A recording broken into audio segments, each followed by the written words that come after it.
And it is time, so welcome everyone to this session, one of the two final sessions of the conference. It's been a fantastic day. I'm so glad so many people have joined us. This session is Rights and Identities. My name is Ann Jenner, and I serve as the curator of the Pacific Northwest Collection at the University of Washington Special Collections. And I'm just going to moderate this session with Trevor and Dale.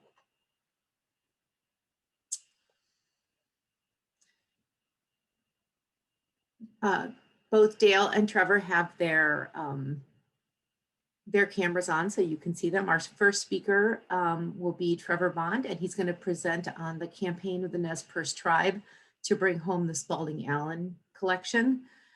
Trevor Bond is the co-director of the Center for Digital Scholarship and Curation and the Associate Dean for Digital Initiatives and Special Collections at the Washington State University Libraries.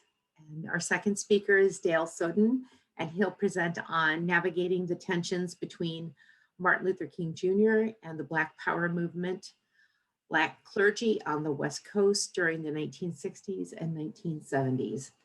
And Dale has taught history at Whitworth University in Spokane since 1985. He's published many scholarly articles and books, including the Reverend Mark A. Matthews, Activist in the Progressive Era. It was published in 2001 by the University of Washington Press. And Outsiders in a Promised Land, Religious Activities in the Pacific Northwest, that came out in 2015 and was published by Oregon State University Press. The presenters will have 20 to 25 minutes to speak. If you're really close to that, if you're over the 20-minute mark, I may just jump in and let you know, just to let you know that we want to make sure there's time for both speakers and for Q&A. I welcome participants to use the chat to write questions, and we'll have a question and answer session after. So I'll go ahead and let Trevor take it away. Thanks so much, Ann. Can you see the first slide okay? Yes, thank you. Great. So I just want to start by noting that I'm presenting from the ancestral lands of the Nimipu, the Nez Perce tribe, and the traditional homeland of the Palouse Band of Indians. I want to acknowledge their presence here since time immemorial and recognize their continuing connection to the land, to the water, and to their ancestors. My presentation is a story about a collection, who owns it, and where it should reside. The formation of the collection started in the 1840s with the first missionary to the Nez Perce tribe, Henry Harmon Spalding. Spalding, as you might glean from this photograph, was a polarizing figure, an energetic man who espoused a stern version of Christianity in which he wanted the Nez Perce people to abandon their seasonal rounds, to disregard their traditional religion, and to practice sedentary farming and a form of Presbyterianism like his own.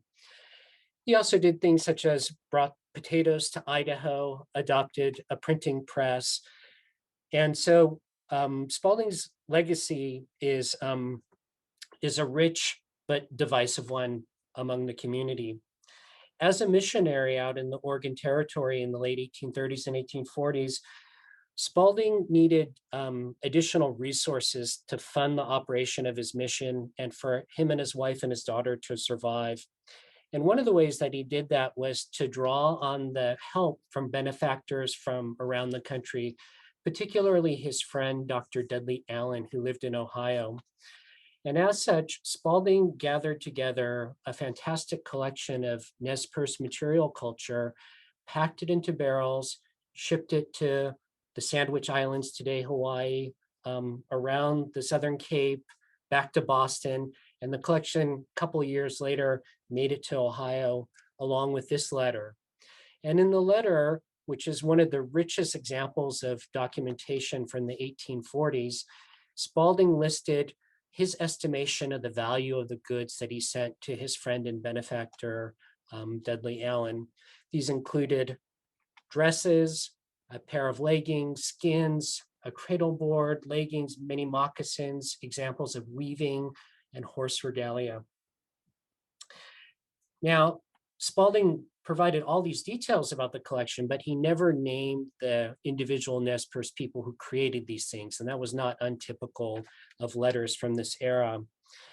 And whether or not he paid for the collections or he bartered them is a subject of controversy among the Nez Perce people, including Nakia Williamson Cloud, the director of cultural resources for the tribe.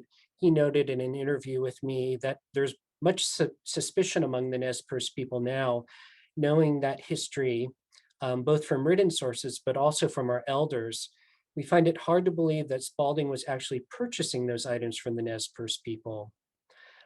He would try to shame our people into thinking that those ways were backward and those ways were somehow associated with the devil. And so he encouraged them to basically rid themselves of these types of items that came from our way of life. It should also be noted that in the 1840s, this was not a cash economy. If Spalding needed to buy something or he needed services, he would trade things like shirts and other things. And in his correspondence with Allen, he said, please don't send me cash. What I need are goods. I need calico cloth. I need farm implements for the mission. So the collection goes to Ohio, and it's fabulous. You can see details here, dentellium shells, trade beads that may have taken several years for tribal members to collect, thimbles used as ornaments. There's examples, the earliest surviving examples of Nez Perce porcupine quill work. There's several hundred fringes that are hand cut using obsidian knives into these garments. Just really fantastic and beautiful works of art. The collection passed from Dudley Allen to his son, who in 1893 donated them to Oberlin College. And you can see the accession list here from 1893, as well as one of the examples of the collection tags that shows the sort of racist terminology of the day. The collection kicked around campus for more than 30 years until Robert Fletcher, who was a historian, decided to put together an exhibit of the collection. He located the letter that Spalding sent and went back and helped piece together most of the collection. He couldn't find all of it. Some of the pieces had already gone missing on the Oberlin campus. He also importantly wrote a description of this exhibit and the collection in the Oberlin alumni newsletter that allowed later historians to track down the collection. So after spending a couple more decades on the Oberlin campus, in 1942, the dean of the college there at Oberlin put the collection on loan for an indefinite period to the Ohio Historical Society. When the collection came to OHS, we can see from their accession list that at the time of the transfer, there were several items missing that were mentioned in Spalding's letters. There are 2 bags, one of which would later be found, 4 pairs of moccasins, and a pair of women's leggings that still are lost. Based on that article that Fletcher had written, National Park Service curators and others started looking for exhibit materials for the Nez Perce National Historic Park that was underway and about to open at the site of Spalding's mission in Idaho. Faculty member Mark Papworth on campus wrote to Jack Williams at the Nez Perce National Historical Park, offering that if he was able to find them, saying that you are welcome to the collection. And he's going to keep looking through this considerable supply of ethnographic debris for the collection. Papworth did not know that the collection had for decades been in storage at the Ohio Historical Society. Only one item from the collection had ever been displayed, and that was the cradle board. Bill Holm, a name that's familiar to, I'm sure, most of the audience, rediscovered the collection. He visited it, took photographs, told the OHS officials how important it was. And this led to a follow-up visit from the first Nez Perce National Historic Park curator, Stephen Shawley, who saw the collection and negotiated a loan. Just before OHS loaned it to the National Park Service for display, they wrote back to Oberlin officials and receive title to the collection. They wanted to make sure they owned it before they loaned it to the Nez Perce National Historic Park. So it came here to Spalding, Idaho, which is just a few miles east of Lewiston, Idaho, and was put on display as the center of the museum center. Part of the loan agreement was for National Park Service officials to renew the loan year by year and to have appraisals conducted every 5 years. So in 1980, as the collection was first loaned out, it was valued at $52,000. When the collection came to the Northwest, NPS officials sent it to Harper's Ferry for conservation treatment. And they spent $12,000 in stabilizing the collection, preparing mounts, and putting it on exhibit. In 1985, a Northwest appraiser said that the value of the collection was now more than $104,000, and also confirmed what National Park Service officials and Nez Perce tribal members suspected, that a number of the baskets that were initially shipped from OHS were of African origin and not part of the collection. Those were returned to OHS. By 1993, the valuation increased to more than $583,000. In 1992, after several loan requests and the increase in value, the Ohio Historical Society immediately and surprisingly recalled the collection, just giving National Park Service curators and the tribe a couple of months to make plans. Then began a significant round of negotiations. The tribe for decades had been trying to obtain title to the collection, but OHS did not respond to them or to any of their offers to negotiate around a price. In the meantime, the Nez Perce tribe explored a claim under the Native American Graves Protection and Repatriation Act and other strategies for keeping the collection where it was on Nez Perce tribal land. Just as National Park Service officials had the plan set in place to send the collection back, the boxes were ordered, and they, right just before they were about to pack up the collection, Park Service curators invited Nez Perce tribal members, including Nikia Williams Cloud that I quoted earlier, in to help document the collection. And in this process, they gathered together traditional knowledge, made technical drawings of the pieces, provided an opportunity for elders to come in and discuss the collection. In the meantime, there is major negotiations underway to try to reach some sort of agreement with OHS. Just before the collection was about to be sent back, the tribe put together a day of shame and took their case to the press.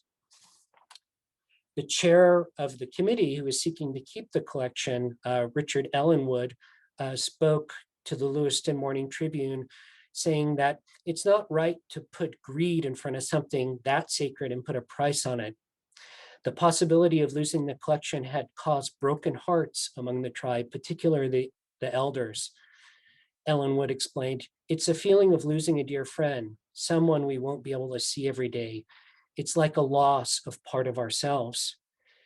Nikia Williamson Cloud echoed that in stating, "You can't really think of the collection in terms of the way modern people think of clothing or heirlooms. It has a much deeper meaning to us. These are living pieces amongst our community. They have a life in the community." The committee that Ellenwood chaired on behalf of the Nez Perce tribe put together a brochure arguing their point. And eventually, the Nez Perce tribe was able to reach an agreement with OHS to purchase the collection. The offer that was accepted was for the Nez Perce tribe to pay the full appraised valuation of the collection, plus an additional $25,000 for the cradle board, for a total of $608,100, and to have 6 months to pay for the collection in full, or it would be returned to OHS. Here's the cradle board that had never returned to the Northwest. Was the agreement fair? And this is the hinge of my research and a major portion of the book. One tribal member, Bill Picard, likened what happened to finding a wallet on the street. He said, if I found a wallet and it was full of money, I would see to whom the wallet belonged to and returned it to him. And here was OHS who had had this collection loaned to them, who had gained title of it without negotiating with any Nez Perce, now seeking full price for it. Letters to the editors came out. The Ohio Historical Society's 1996 website showed on their main page that the group itself had gathered together, united in alarm over the removal from the state of valuable objects made by Ohio's prehistoric Indians. And this was the same organization that sought full appraised value and payment. So the Nez Perce tribe had a lot of money to raise and not much time to do it. They hired a professional fundraiser, and gifts and cards began coming in from Idaho, from the Northwest, and from around the nation. The Heritage Quest Alliance, which was the name of the fundraising effort that Hudson led, created an early website. I just recently found this again on the Internet Archive. We know it's a very early website because at the bottom of the homepage, we can see that it's best viewed with Netscape Navigator 2. And some of those who are a little bit older may remember the Netscape Navigator. So one of the ways that they raised money was to look for major sponsors who would donate the appraised price of each of the items in the collection. And major donors did come forward. Tom Redmond, who raised horses and liked to ride on the Nez Perce Trail, provided $100,000 in gifts and matching grants to the Nez Perce tribe in this campaign. The Lillian Disney sponsored a shirt and put in a $100,000 matching grant. She grew up near the Spalding Mission, and she and Walt Disney were married in Lewiston, Idaho. And other groups raised money and came forward. The story also began circulating in newspapers through stories in the Associated Press, extensive coverage in Idaho and Northwest newspapers. And several teachers brought this into the curriculum as part of their teaching of Native American history in elementary school. And other teachers contacted all the schools in Idaho, and schools began a fundraising campaign to match that appraised value that Spalding had said the collection was worth, at $57.90.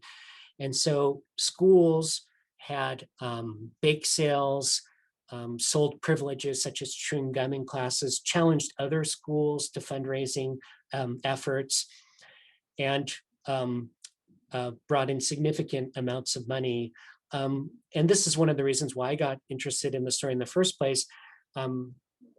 Grunge bands, rock bands of the era also contributed that $57.90, including Pearl Jam, Soundgarden, Alice in Chains.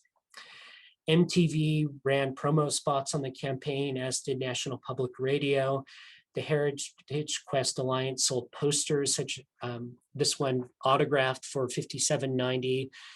They held concerts, and there was arguably the earliest online art auction that took place where local artists put works up on the website, and they were sold to raise money to get the collection.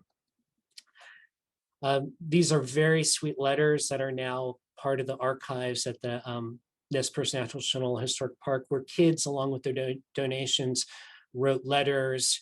And so this fundraising campaign was not only about money, but it was a way of learning about Nez Perce culture and making connections between contemporary Nez Perce, Nimiipuu people, and the ancestors that created these collections. And with one day to spare, the Nez Perce tribe reached its goal. Nez Perce Tribal Executive Chairman Sam Penny, in his remarks in the press release for this milestone, said, "This purchase officially ends a 150-year odyssey for an extraordinary part of our heritage. Our people and supporters all over the US will celebrate the homecoming of the Spalding-Allen collection. Support came from more than 2,000 donors and 50 schools that contributed the symbolic amount of $57.90. Donations came from Germany, Switzerland, France, Italy, and Japan. And at the height of the fundraising campaign, Tom Hudson and his assistants were receiving 30 to 50 calls a day at all hours. Sam Penny noted, "The people of the United States have demonstrated that they value our Native American heritage. We are deeply grateful to all those who have joined us in the spirited and successful effort." And the following day he said, "This historic event should not be seen as an acquisition of museum artifacts. It is a restoration of an important part of Nez Perce culture. We found partners and friends when we did not expect them, and we have seen a light of respect and compassion which suggests a greater future for our United States." After the campaign, several years later, a student on the Oberlin campus found one of the missing bags. And as part of a symposium on the return of the bag, Oberlin College invited Josiah Pinkham and his sister Lynette Pinkham, who participated in a day-long symposium on Nez Perce weaving. Lynette did a demonstration, and Oberlin College returned the bag without any fundraising needed. Now, stepping back, when I began this research project, one of the things that I did was to complete a Nez Perce tribal research permit. And one of the questions that really struck with me on that research permit form was this question: how does this research benefit the Nez Perce tribe? And at the time, I thought, well, I'm going to write a dissertation that'll benefit the tribe. And as I began the research, I realized that I was in a position to do more. So one of the things that I did initially was to change the release forms for the interviews that I conducted so that they were, rather than Washington State University research release forms, they would be National Park Service release forms.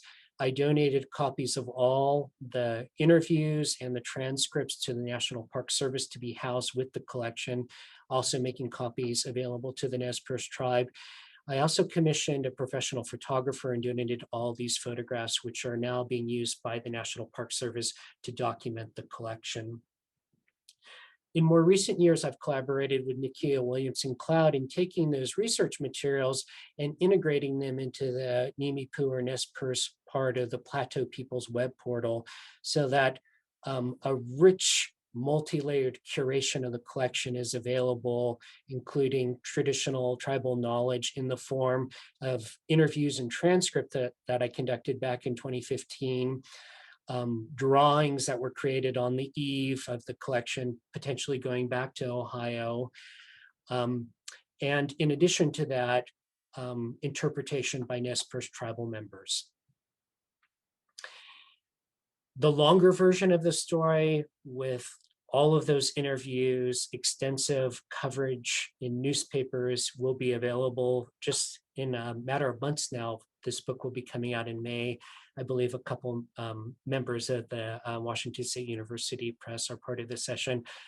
I'm really excited about the book, and I have to say that in reviewing the page proofs last week, after 5 years of working constantly on this project, I was still tearing up over those letters from the elementary school kids raising money for the collection. Thank you very much. And if there's time later in the question and answer period, I'd be delighted to share some examples from the Plateau People's Web portal of the collection.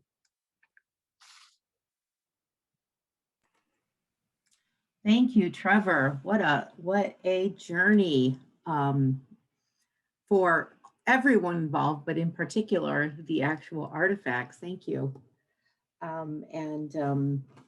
Crowdfunding before we had massive internet crowdfunding, and very suspenseful. Thank you. I'm sure there's going to be lots of questions. I have lots of questions. But first we get a chance to hear from Dale.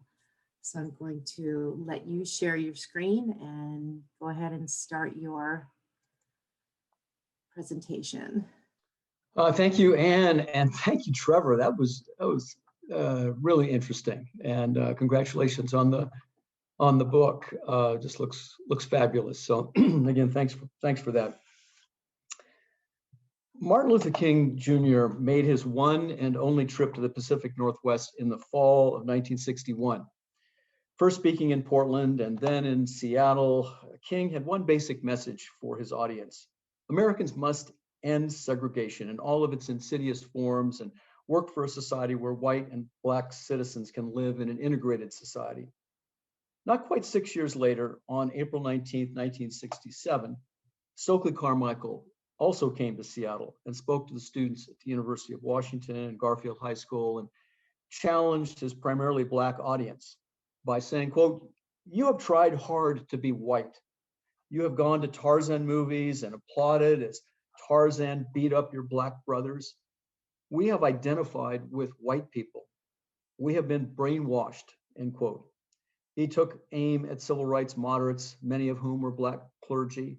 He asserted that, quote, "integration is meaningful only to a small chosen class. The fight is against white supremacy, and that's where the fight has always been."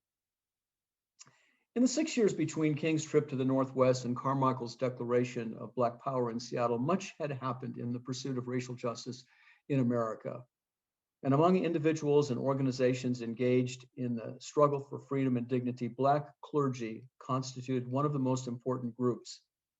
If any of you saw last month the 4-part documentary by Henry Louis Gates, you might have a better appreciation of the trajectory of the Black church in America, and in particular, its role in the civil rights movement. Although very little was said in Gates' documentary about the Black church on the West Coast. So my goal this afternoon in this paper is to provide a brief description and analysis of the ways in which several Black clergy on the West Coast, clergy from Seattle, the Bay Area, and Los Angeles, emerged as activists in the struggle for social justice, but did so while wrestling with the rapidly changing theological and political landscape regarding African Americans in the 1960s and early 70s. In a simple sense, this changing landscape is captured by the 2 visits by King and Carmichael. This is a story that's largely untold, but reveals both the importance of their engagement with racism, but also the complexity of their own coming to terms with Black power and Black identity through what came to be known as Black theology. The emergence of the Black church on the West Coast begins with the migration of African Americans west before the Civil War. Most significant Black churches on the West Coast still exist today. They were established between the 1850s and 1890s. The one on the left is Third Baptist in San Francisco. It was founded in 1852. Third Baptist is still there today. The one on the top right is Second Baptist in Los Angeles, and that was established in 1885. And the one on the bottom is Mount Zion Baptist in Seattle, established in 1890. Black clergy had played significant roles in various chapters of the NAACP and often spoke out against racism in West Coast cities. World War II provided an impetus for significant numbers of African Americans coming to the coast, and the years following the war witnessed increasing activism around issues related to housing, jobs, education, and police behavior. By the late 50s and early 60s, West Coast Black clergy were taking the lead in terms of organizing protests over various expressions of discrimination and segregation. Taking their lead from what was occurring in the South under the leadership of Martin Luther King Jr. and his philosophy of nonviolent direct protest, Seattle's Black clergy were fairly typical of what was going on in the Bay Area and Los Angeles during these years. 3 Seattle clergy in particular, Mance Jackson, who is at the bottom of this photograph, Samuel McKinney, the pastor of Mount Zion Baptist Church, and John Hurst Adams on the right, who was the pastor of the First African Methodist Episcopal Church in Seattle, stood out among their peers with their leadership and involvement in the Central Area Civil Rights Committee and their organization of various protests in the community regarding jobs and housing. Both McKinney and Adams had gone to school with Martin Luther King Jr., and McKinney had been responsible for King's visit to Seattle in 1961. In the Bay Area and Los Angeles, clergy such as J. Raymond Henderson on the far left, Hamilton Boswell on the upper right, far right, and Maurice Dawkins on the lower right, all played significant roles. In addition, James Hargett from Los Angeles on the left, far left, and H.H. Brookins on the far right were key leaders during the decade of the 1960s. Many of these pastors participated in the March on Washington in 1963 and the Selma March in 1965. But events nationally as well as specific events on the West Coast created a much more complex dynamic for these advocates of nonviolence and the followers of basic philosophy of Martin Luther King.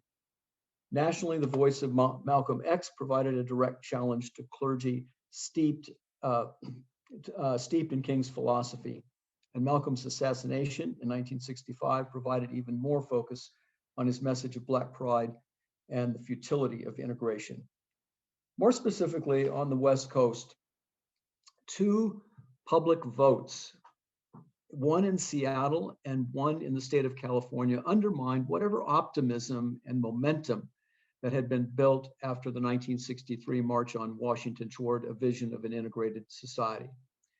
In spite of major efforts to persuade voters of a law for open housing, Seattle voters in March 1964 by a 2-to-1 margin rejected a measure on the city ballot that would have made illegal discrimination on the basis of race in the selling of a house or the renting of an apartment.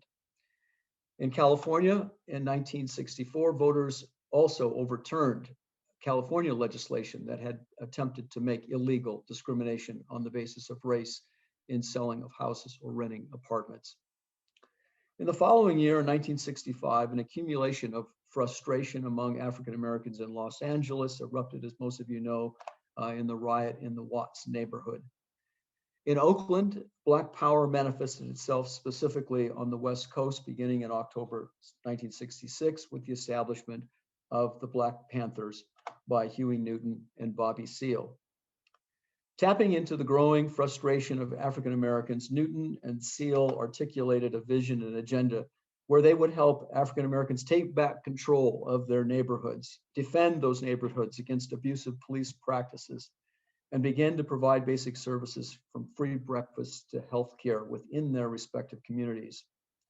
According to one historian, they demanded, quote, full employment, decent housing, and Black history in the schools. Shortly thereafter, Panther recruits were, quote, patrolling the pigs by following police cars. Huey Newton wrote, quote, the main function of the party is to awaken the people and teach them the strategic method of resistance. In some ways, the rise of the Black Panthers posed, at the very least, an indirect challenge to some of what Black churches and Black pastors had been doing for over a century. The churches had offered something of a social safety net. They had offered support and often protection from racist police officers and served their respective neighborhoods on a number of levels. But the Black Panther Party challenged young African Americans to take their fate into their own hands and do what they often thought was lacking within the Black religious communities by being too complicit, too complacent. Black Panther chapters were soon taking root in Los Angeles, Portland, and Seattle. The changing landscape for Black pastors on the coast, as well as other parts around the country, was exemplified in the experience of King himself when he returned to Los Angeles after the Watts riot and tried to calm anxieties with pleas to remain nonviolent. For the first time, King was booed.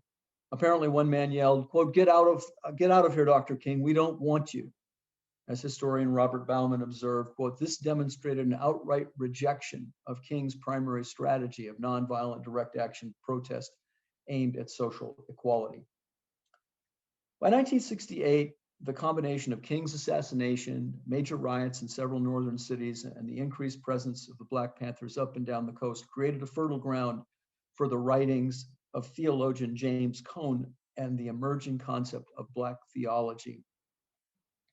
In 1968, Cone's essay, Christianity and Black Power, and in his subsequent book in 1969, Black Theology and Black Power, Cone defined the mission of the Black Church to be one of liberation. This message resonated with increasing numbers of pastors up and down the coast. Cone argued that Black Power was, quote, not an antithesis of Christianity, nor is it a heretical idea to be tolerated with painful forbearance. It is rather Christ's central message to 20th century America. Cone further argued that it is the white church's support of slavery and segregation that necessitates a separation of the Black church from the white church.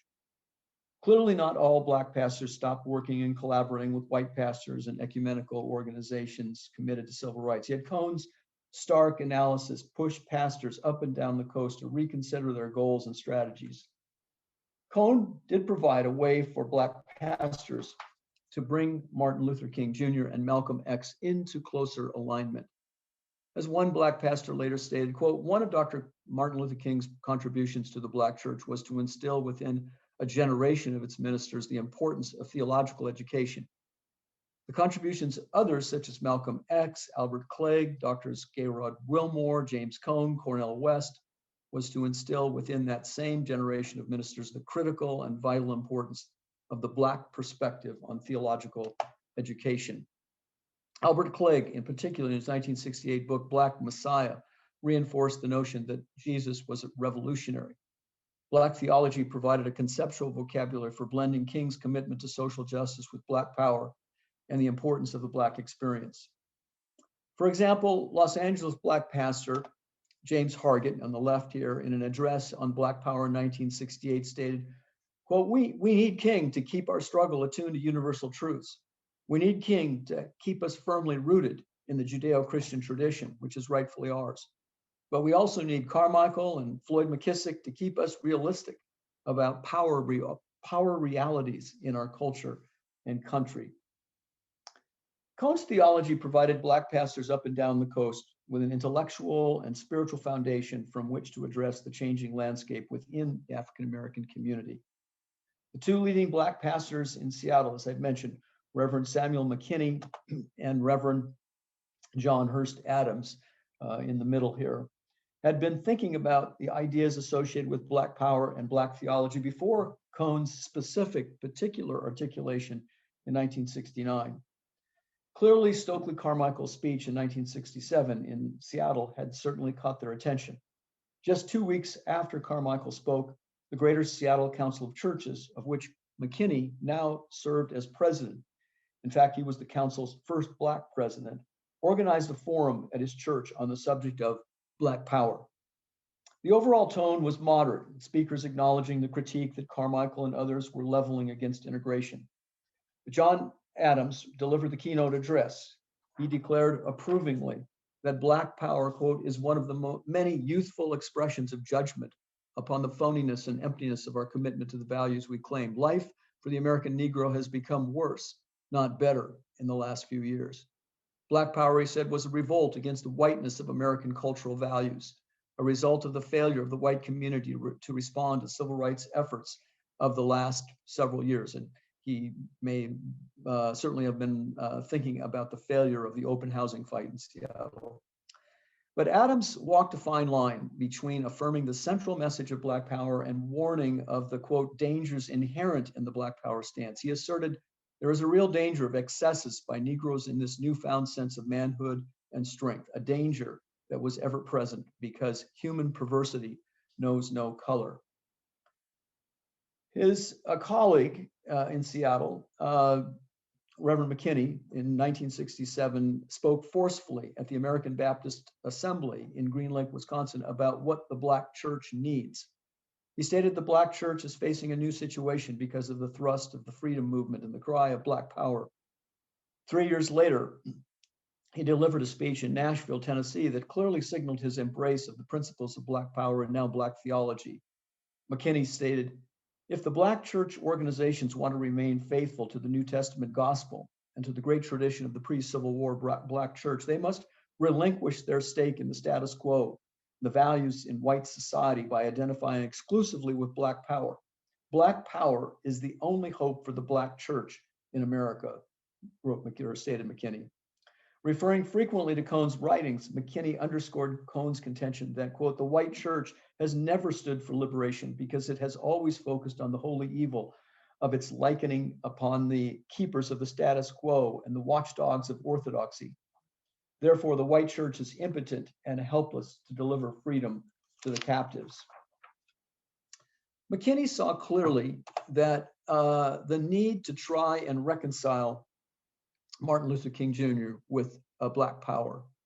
And in his 1970 address, McKinney asserted, Dr. King saw clearly the meaning of the gospel and with its social implications, and saw that to instill its true spirit in the heart and minds of Black and white in this land.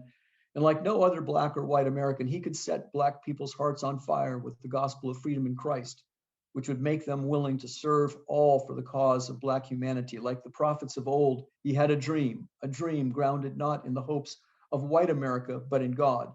Because of King's work, we are now in the beginning stages of a real confrontation between Black and white Americans.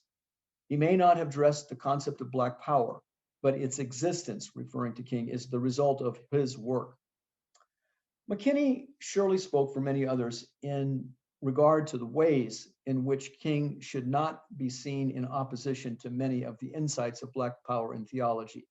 But McKinney also found it necessary to say that Black power was central to the future of the Black church. One of the leading activists in the Bay Area who embraced Black theology and Black power was the Reverend W. Haziah Williams from Oakland. As director of the Center for Urban Black Studies at Berkeley's Graduate Theological Union, Williams organized what became known as the Alamo Black Clergy in 1967. He was pastor of Berkeley's Church for Today and an elected member of the Berkeley School Board.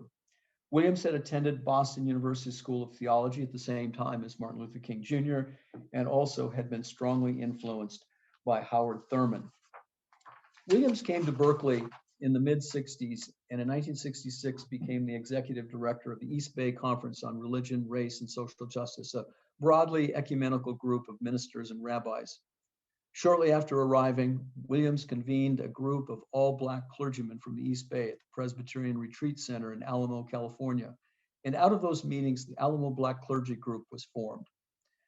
They were committed to Black dignity, consciousness, and pride, as well as interfaith and interracial exchanges in the East Bay. The Alamo Black clergy engaged in a variety of ministries and programs, including 2 successful Black freedom schools, the Black Clergy Communication Network in both Oakland and Richmond. They facilitated the Martin Luther King Jr. Community Aid Fund, as well as Operation Breadbasket. Perhaps most importantly, they played a major role in helping the East Bay community suppress violence following the assassination of Martin Luther King Jr. by relying on their communication network to help quell potential violence, and found ways of managing various groups and advocating for the concept that, quote, Oakland is not for burning. Williams also played an active role in organizing vigils that precipitated meetings with Oakland's chief of police around various issues in the community.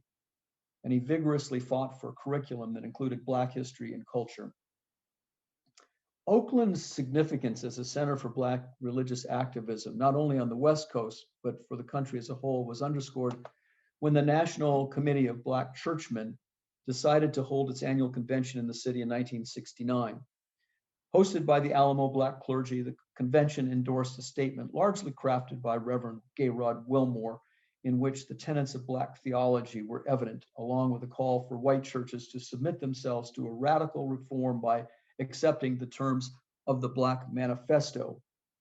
That document, authored primarily by James Forman earlier in the year, called for reparations of $500 million to be paid for by white churches and synagogues. The statement in Oakland from the Black clergy further asserted that, quote, this call of God, which we in the NCBC hear in what we have been saying to one another in Oakland, is a call to suffering and sacrifice. It is a call to identification with frustrated, emasculated, downtrodden men, women, and children, most of them Black, to share their anguish and their hope and to work for the enlightenment and empowerment. Not that they might in turn become oppressors, but that through them the world might be saved from the selfishness, greed, and subjugation which has characterized centuries-old hegemony of the white Anglo-Saxon European civilizations of the West. In Los Angeles, Thomas Kilgore, second from the right next to Martin Luther King Jr., walked a fine line between his impulse to carry forward the interracial vision of Martin Luther King Jr. and the increasingly radical view of Black power and Black nationalism. Kilgore was steadfast in his support of his white ministerial intern, Ellis Keck, even as Kilgore was challenged by several African Americans in the church and community. But Kilgore also stood fast in support of Second Baptist being a place where more radical African Americans could meet. After the assassination of Martin Luther King in 1968, Kilgore opened up the church on the following evening, invited his colleague, Reverend James Hargett, to speak, as well as Dr. Milana Ron Karenga, the founder of the more militant US organization. Kilgore had also orchestrated a meeting in November 1967 with younger Black militants, as he described it, and he believed that his openness helped curb major violence in Los Angeles. Surely influenced by Black theologians, Kilgore delivered in 1970 an address to the National Convention of American Baptists, and he spoke of white privilege. White America is privileged because it has access to practically all the skilled jobs and to the better schools in America. The white race has carried on a total societal movement to ensure that these things accrue to white America and not to the rest of America, end quote. Kilgore described himself as somewhere between liberal and conservative, but clearly became influenced by Black theology and expressed admiration for James Forman's challenge to white churches to support reparations to African Americans. The legacy of this generation of Black clergy on the West Coast and throughout the country is probably best reflected in the recent emergence of Reverend Raphael Warnock, the newly elected US Senator from Georgia. Warnock has served as senior pastor of Ebenezer Baptist Church in Atlanta, Martin Luther King's church. Warnock's own book, The Divided Mind of the Black Church, Theology, Piety, and Public Witness, is a testimony to his own navigation of the tension between Martin Luther King and Black power. He clearly builds on the ways in which an earlier generation of Black clergy attempted to bear witness to both the Christian message of grace and love, as well as the importance of Black liberation and empowerment. Thank you. Thank you, Dale. Another powerful presentation, and this session, yeah, everyone, please join me in congratulating these guys on these amazing papers, and for the conference planners for aptly naming this session Rights and Identities, and I might go on to add Rights and Identities under the press of white supremacy. I mean, both of these stories have such powerful, hard-fought tangents and this cross-country connection in both these stories. So we do have a couple of questions. I want to start out by letting Trevor address this earlier question about the missing items at Oberlin. And it was asked before you had revealed that the one thing had been found, but not everything has been found. That's right. Amy Margaritis, she's an anthropologist there. She's on the hunt again for the moccasins and the other bag. You know, I have a feeling that there's a good chance the moccasins are there. We know from Spalding's correspondence with Allen that one of the things that was ruined was a bearskin rug that he wanted to send, because apparently rats loved bearskin on ships. So they may be gone forever, but I think there's a good chance maybe another pair of moccasins or two will turn up. One of the real challenges is for this period, many trained experts in material culture mistake items as Plains tribal groups rather than Nez Perce, because the Nez Perce designs of that era share many similarities, and historically Plains groups fetched higher valuations. So often if it was somebody was unsure, they'd say it was from a Plains community because it would be worth more. But fingers crossed, maybe some more items will turn up. Right. Thank you very much. Dale, I was wondering about the role of women in the story in the Pacific Northwest, especially in the Black churches and in the Black Panthers, and particularly the documented stories of the first ladies, so the pastors' wives. And yeah, no, that's a great question, and you probably know that, and they, to their credit, both members of the Panthers today recognize a kind of even misogyny of the early Panthers and a patriarchy. So there's also stories of of very, very strong women within the Panthers. I think we're just I'll just say for myself, I think the exploration of African American women in Northwest churches is something that I just need to keep working at because the documentation is hard, and so you're primarily working with oral histories at this point, but the person I've talked the most with is Reverend McKinney's daughter, who's and we've developed a friendship over the years, and she's helping me with understanding at least more of what was going on at Mount Zion during his ministry, and her mother was exceptionally active, not just at the church but in the community as a whole. Well, and that's where I see the social service component of the two separate groups really coming together in the service that the women did in both. So you have these tensions that were response to sort of the white supremacy pushing against these two groups, but the women were kind of stepping up to create their own. No, exactly, and I think that's a story that just needs to be told. It's exciting. Yeah. There's another question here, and I know I want to reserve a little bit of time for Trevor to actually talk about the Plateau People's Portal, because that's a very exciting thing that you now have an opportunity to share with this group. But there was a question that came from Anthony Clark for Dale. It says, can you say something more specifically about the involvement of Black Catholics in Pacific Northwest activism? Yeah, no, I can't. I know in Seattle, there are some important figures within the Catholic Church, African Americans within the Catholic Church. I think this has already been a criticism even of the Gates documentary, that there was almost nothing said about African American Catholics, which is again an undertold story. But so that's just another dimension of the Black experience in the Northwest that needs more work. As far as I know, nothing's been written about it. And you mentioned Reverend Warnock, but there are other parallels today with the Black Churches movement and the Black Lives Matter movement.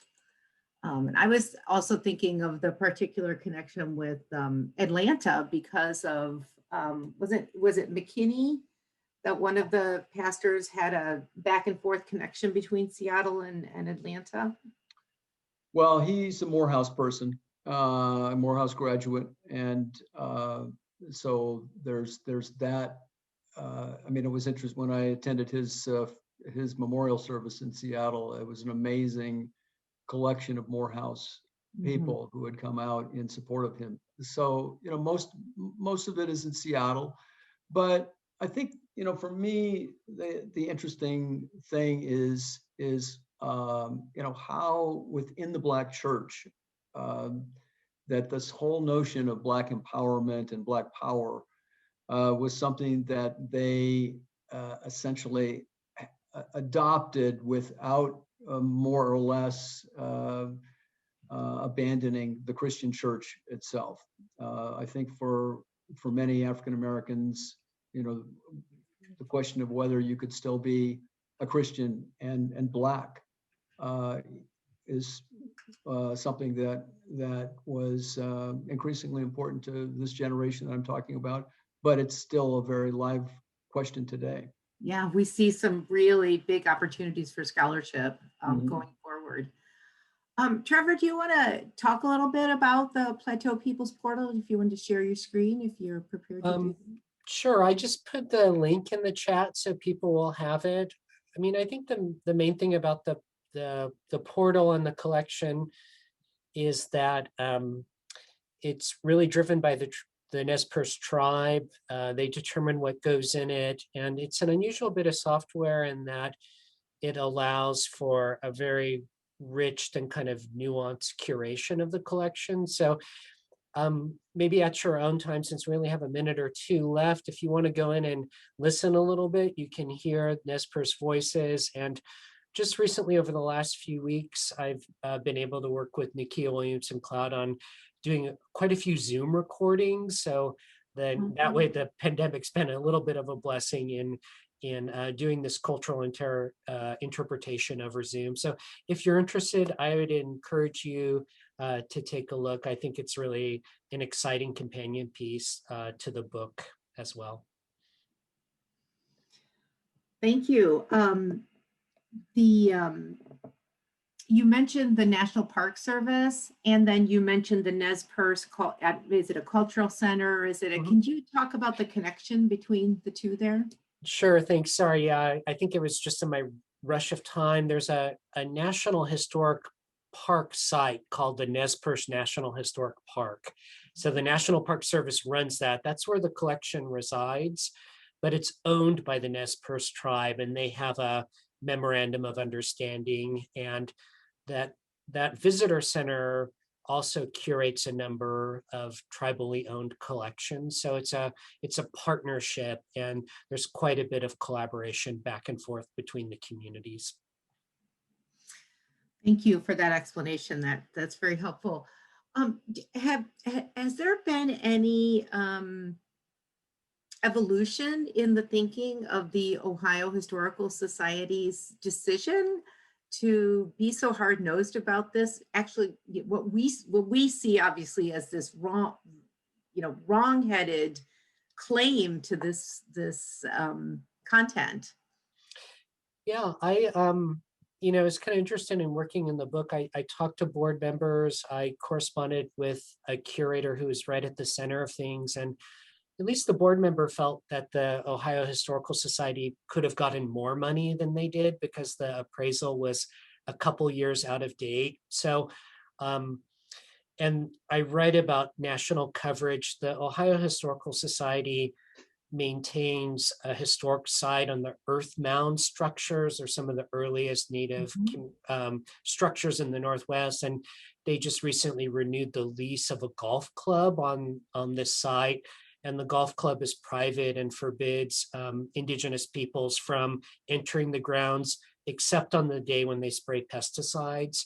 So I think the real difference, and it's brought out in quite a bit of detail, is that Ohio Historical Society is, during the period and arguably today, is an organization that really views Native history as something that's ancient and in the past, rather than deeply connected with contemporary peoples. And the Ohio Historical Society also in the early 2000s fell on very hard times because they had all these service contracts with the state, and as state funds dried up, they ended up closing many of the sites. The state archives is only open one afternoon a week. It's just really been on hard times there. Wow, it sounds like there's a lot of work to be done in this area as well. Talk about reparations. I mean, yeah. Well, I went ahead, we're at the end of our hour, and I put the link in the chat. We're going to convene, everyone who attended the conference, we're going to convene in a different Zoom room for a little final remarks. But if everyone can turn their cameras on, if you're nimble enough, and congratulate these fantastic speakers for this fantastic session. Thank you, Dale, and thank you, Trevor. And again, I'll share that that link again. You want to click on that and leave this room and enter the other one. Thank you very much. Thank you. Thanks.